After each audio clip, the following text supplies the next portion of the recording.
एक सवाल, क्या महज 9,805 वोट एक पूरे के पूरे निर्वाचन क्षेत्र की किस्मत का फैसला कर सकते हैं?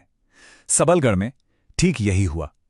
तो आज हम सिर्फ इन आंकड़ों की बात नहीं करेंगे, नहीं, हम बात करेंगे उन चेहरों की, उन उम्मीदों की और हां, उन नाकामियों की भी जो इन नंबर्स के पीछे कहीं छिप जाती हैं। ये एक पड़ताल है शासन के एक नए ब्लूप्रिंट की। आइए इसकी गहराई में उतरते हैं। तो ये सबलगढ़ है कहाँ? देखिए, ये मध्य प्रदेश का वो इलाका है जहाँ की मिट्टी की कहानी खेती से जुड़ी है और जहाँ की राजनीति लोगों की रोजमर्रा की जरूरतों से तय होती है।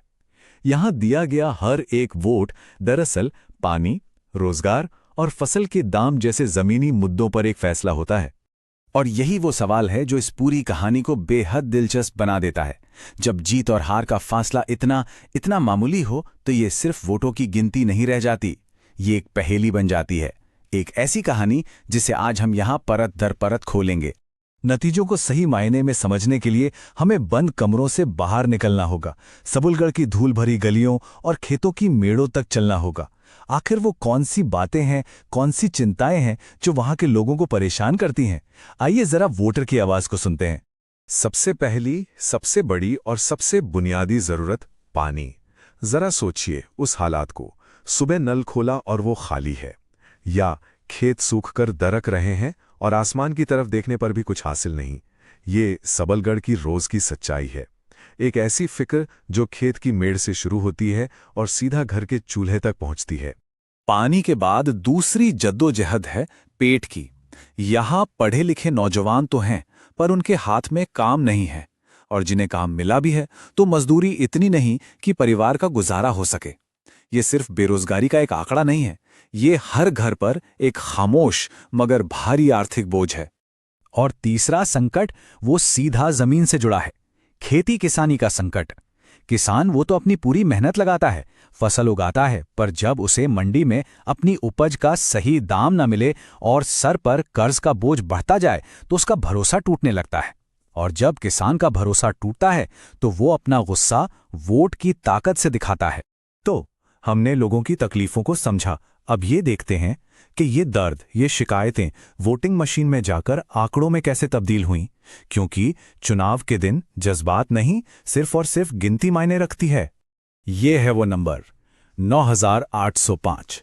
ये सिर्फ जीत हार का अंतर नहीं है, ये शायद कुछ गांवों के कुल वोट होंगे, या शायद उतने लोग जिन्होंने आखिरी पलों में अपना मन बदल लिया। ये नंबर हमें बताता है कि सत्ता का संतुलन कितनी नाजुक डोर से बंधा था। और अगर इसे प्रतिशत में देखें तो ये फासला है सिर्फ 5.44% का। मतलब हर 100 में से सिर्फ 5 या 6 वोटों का हेरफेर नतीजा बदल सकता था। ये लक्ष्य हासिल करना मुश्किल जरूर था, पर नामुमकिन बिल्कुल नहीं। बस एक सही रणनीति की कमी थी। और अब देखिए सबसे हैरान करने वाला आंकड़ा, 88.9% का मतदान। ये कोई मामूली बात नहीं है। जब इतने ज्यादा लोग अपने घरों से निकलकर वोट डालने आते हैं तो ये अक्सर एक ही तरफ इशारा करता है कि वो मौजूदा व्यवस्था से संतुष्ट नहीं है। ये बदलाव के लिए उठी एक खामोश लहर थी। ये टेबल अपने आप में पूरी कहानी बयां कर रही है। देखिए, कुल 1,80,000 से ज्यादा लोगों ने वोट डाला। कांग्रेस करीब 57,000 वोटों तक पहुंची, लेकिन भाजपा ने लगभग 67,000 वोट हासिल करके बढ़त बना ली। और वो जो 9,805 वोटों का फर्क था वो यहीं से पैदा हुआ। आंकड़े हमें बताते हैं कि क्या हुआ, लेकिन जो असली सवाल है वो है क्यों हुआ। अब हम थोड़ा और गहराई में जाएंगे, उन वजहों को समझने के लिए जो हार के असली बुनियादी कारणों तक हमें ले जाएंगे। देखिए, इस हार की 3 बड़ी प्रणालीगत वजहें थीं। पहली, बूथ लेवल पर संगठन का कमजोर पड़ जाना। दूसरी वजह, संसाधनों की लड़ाई में यानी पैसे और प्रचार में पीछे रह जाना। और तीसरी, जो शायद सबसे अहम है, वो ये कि पानी, रोजगार जैसे स्थानीय मुद्दों की आवाज राष्ट्रीय स्तर की बहस के शोर में कहीं दब कर रह गई। और जब हम इस शोर की बात करते हैं तो एक बुनियादी सिद्धांत को याद रखना जरूरी हो जाता है। हमारे सार्वजनिक जीवन की नींव हर एक व्यक्ति के सम्मान और एक जिम्मेदार संवाद पर टिकी है।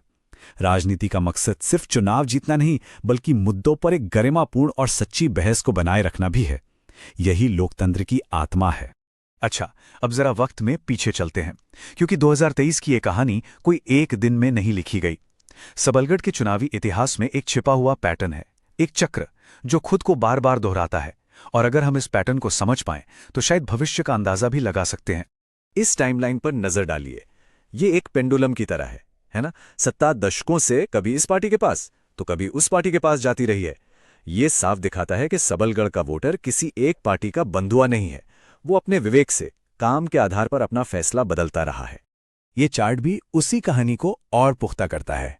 मुकाबला हमेशा हमेशा ही टक्कर का रहा है, लेकिन 2023 में जो सबसे बड़ा बदलाव दिखा वो है ये ऊंची उठी हुई पीली लाइन, मतदान प्रतिशत की। ये बताती है कि सबलगढ़ का वोटर अब पहले से कहीं ज्यादा जागरूक है। वो जागा हुआ है और अपनी ताकत को पहचानता है।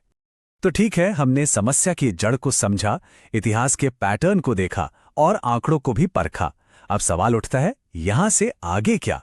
अब हम सिर्फ विश्लेषण नहीं करेंगे, बल्कि एक ठोस, एक एक्शन प्लान, एक ब्लूप्रिंट तैयार करेंगे।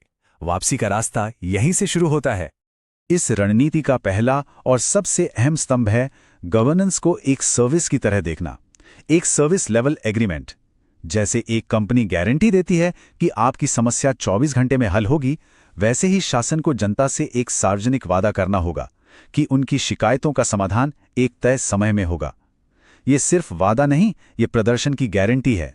दूसरा कदम है विश्वास का पुनर्निर्माण। और देखिए, विश्वास सिर्फ भाषणों से नहीं बनता, वो सबूतों से बनता है।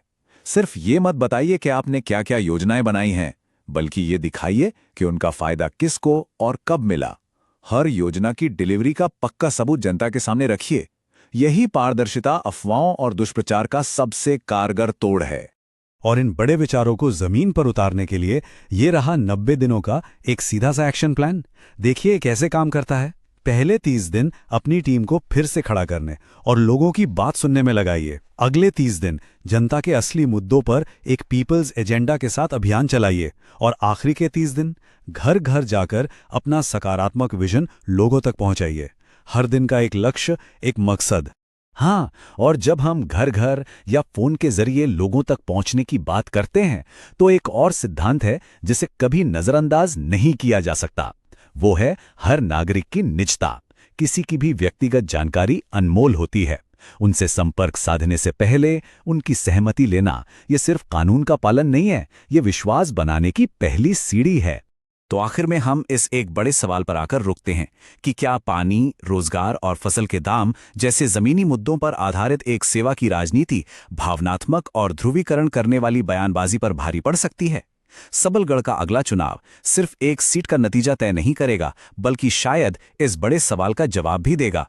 अगर आपकी सोच एक जन केंद्रित नेता बनकर अपने क्षेत्र की सेवा करने की है, अगर आप अपने निर्वाचन क्षेत्र को एक नई दिशा देना चाहते हैं, तो blueprintstrategies.ai से जुड़िए। हमें mgr@blueprintstrategies.ai पर लिखें या 080 402 14 102 पर कॉल करें। हमारा मकसद राजनीति से परे,